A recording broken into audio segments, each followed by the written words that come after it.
Welcome students, তোমাদের সকলকে স্বাগত বিশ্ব স্টাডিওয়ালা ইউটিউব পরিবারে। আজকে আমরা মূলত যে বিষয়টি নিয়ে আলোচনা করতে চলেছি, তোমরা যারা 2026 সালে উচ্চ মাধ্যমিক পরীক্ষা দিয়েছিলে, নিজেদের প্রাপ্ত নাম্বারে ছিলে অসন্তুষ্ট, তারা অনেকেই পিপিআর এবং পিপিএস মানে রিভিউ এবং স্ক্রুটিনির জন্য আবেদন করেছো। কেউ করেছো তৎকাল পিপিআর বা পিপিএস, আবার অনেকে করেছো নর্মাল পিপিআর বা পিপিএস।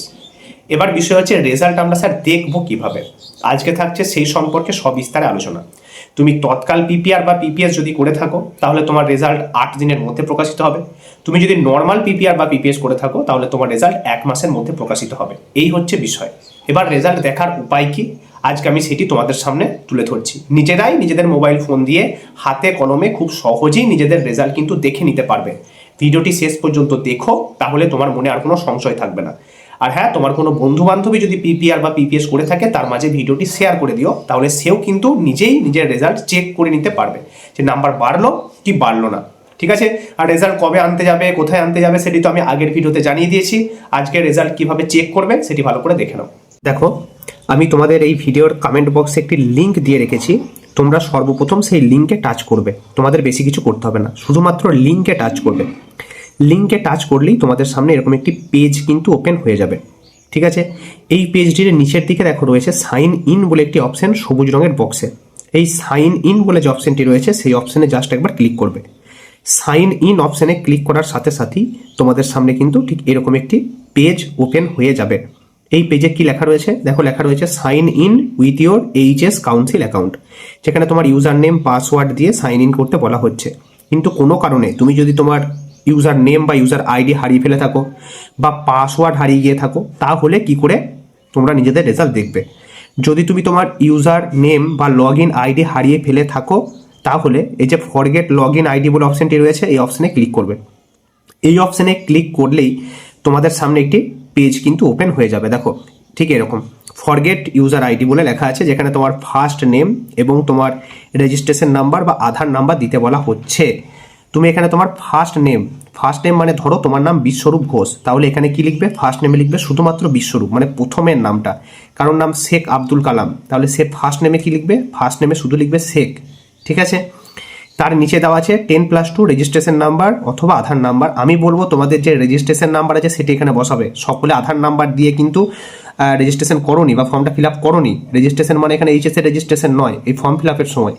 তাই এখানে তোমাদের যে রেজিস্ট্রেশন নাম্বার, এই ইউনিক আইডিতে এখানে তোমরা তোমাদের রেজিস্ট্রেশন যে নাম্বার রয়েছে অ্যাডমিট কার্ডে, সেই রেজিস্ট্রেশন নাম্বারটি বসাবে।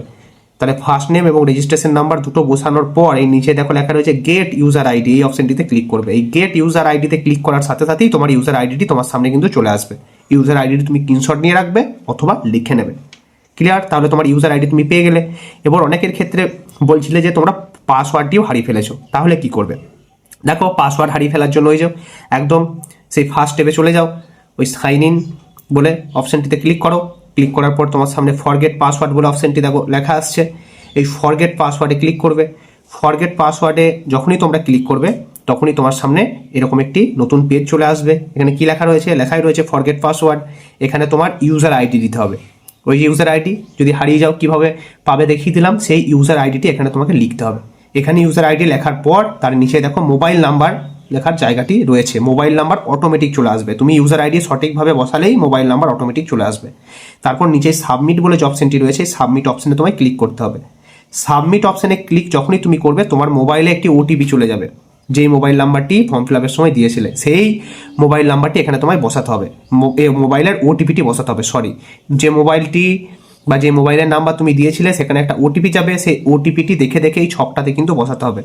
ওটিপিটা বসানোর পর সাবমিট বলে যে অপশনটি রয়েছে এই সাবমিট অপশনে ক্লিক করবে।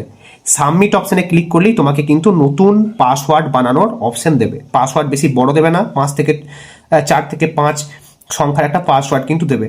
পাসওয়ার্ড দুবার দেবে, দিয়ে পাসওয়ার্ড ক্রিয়েট করে নেবে। তাহলে তোমার ইউজার আইডি পাসওয়ার্ড দুটোই ক্রিয়েট হয়ে গেল। এবার ওই সাইন ইন এই যে পেজ, সেই পেজটা আবার তুমি চলে আসবে।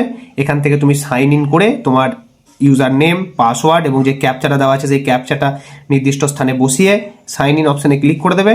তাহলেই তোমার সামনে কিন্তু ওই যেভাবে রেজাল্ট দেখা যায় ঠিক সেরকম এরকম একটি নতুন পেজ ওপেন হয়ে যাবে। এবং এই পেজটি যখনই ওপেন হবে এই ফর্ম আইডি বলে যে ঘরটি রয়েছে এই ঘরটিতে জাস্ট একবার ক্লিক করে দেবে। ক্লিক করলেই কিন্তু তোমার সামনে তোমার এই রেজাল্ট শো হবে। যদি তোমার রেজাল্ট প্রকাশিত হয় তাহলে রেজাল্ট যে স্ট্যাটাস সেখানে কিন্তু দেখাবে রিভাইজড, না হলে নো চেঞ্জ। যদি রিভাইজ দেখায় তার মানে জানতে হবে তোমার নাম্বারের পরিবর্তন হয়েছে, তোমাকে নতুন রেজাল্ট নিতে হবে। আর যদি দেখায় নো চেঞ্জ তার মানে তোমার রেজাল্টের কোনো পরিবর্তন হয়নি, যা নাম্বার পেয়েছিলে সেটাই আছে, তোমাকে কিচ্ছু করতে হবে না। এই হচ্ছে ব্যাপার। আশা করি বিষয়টি ক্লিয়ার হয়ে গেছে। এর পরেও মনে কোনো সংশয় থাকলে অবশ্যই কমেন্ট করে জানাবে, তোমাদের মনের সংশয় দূর করার চেষ্টা করব। আর হ্যাঁ, তোমাদের নাম্বারের যদি পরিবর্তন হয় তাহলে অবশ্যই কিন্তু জানিও কার কত নাম্বারের পরিবর্তন হলো। এইটুকুই তোমাদের কাছে আমার অনুরোধ।